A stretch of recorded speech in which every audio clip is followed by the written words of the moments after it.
Question है A is 20% less than B and C is 30% more than D.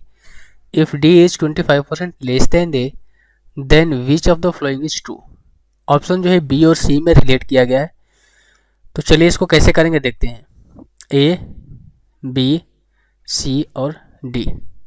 Data के according हम 100 मानकर भी इस क्वेश्चन को कर पाएंगे आसानी से.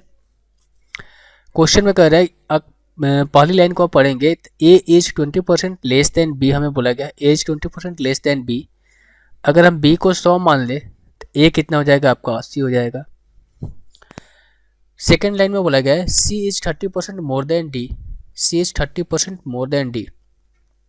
इसको आप भूल जाइए, अभी इसको क्या कीजिए आप भूल जाइए, ठीक है. अगले लाइन को आप पढ़िए. अगले लाइन में हमें ये बोला गया है कि डी इज 25% लेस देन ए. अगर डी की वैल्यू क्या है 25% कम है किससे, ए से. तो 25% का फ्रैक्शन वैल्यू होती है 1/4 और कम करने के तो क्या हो जाएगा ये 3/4 हो जाएगा. तो 80 का 3/4 कितना हो जाएगा 60 हो जाएगा. तो डी की वैल्यू कितनी जाएगी 60 हो जाएगी. अब आप पढ़िए जो मैंने बोला था छोड़ने के लिए, इस लाइन को आप पढ़िए. C is 30% more than D.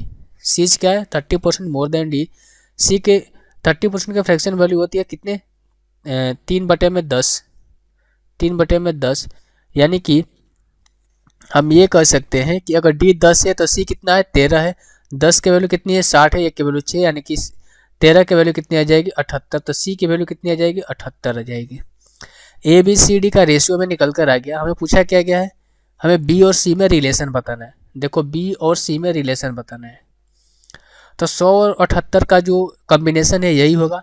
तो ऑप्शन नंबर ए नहीं हो सकता है, ऑप्शन नंबर डी भी नहीं हो सकता है. अब बी और सी में कन्फ्यूजन है.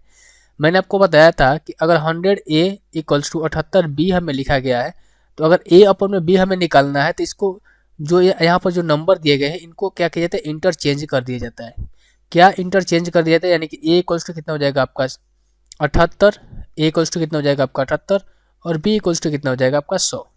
तो उसी तरीके से आप यहाँ पर देखोगे ऑप्शन में तो हमें दिया गया कि b इक्वल्स टू 0.78c. अगर इसके बटे में हम करेंगे 100 तो ये कहाँ पर चला जाएगा b के पास चला जाएगा 100.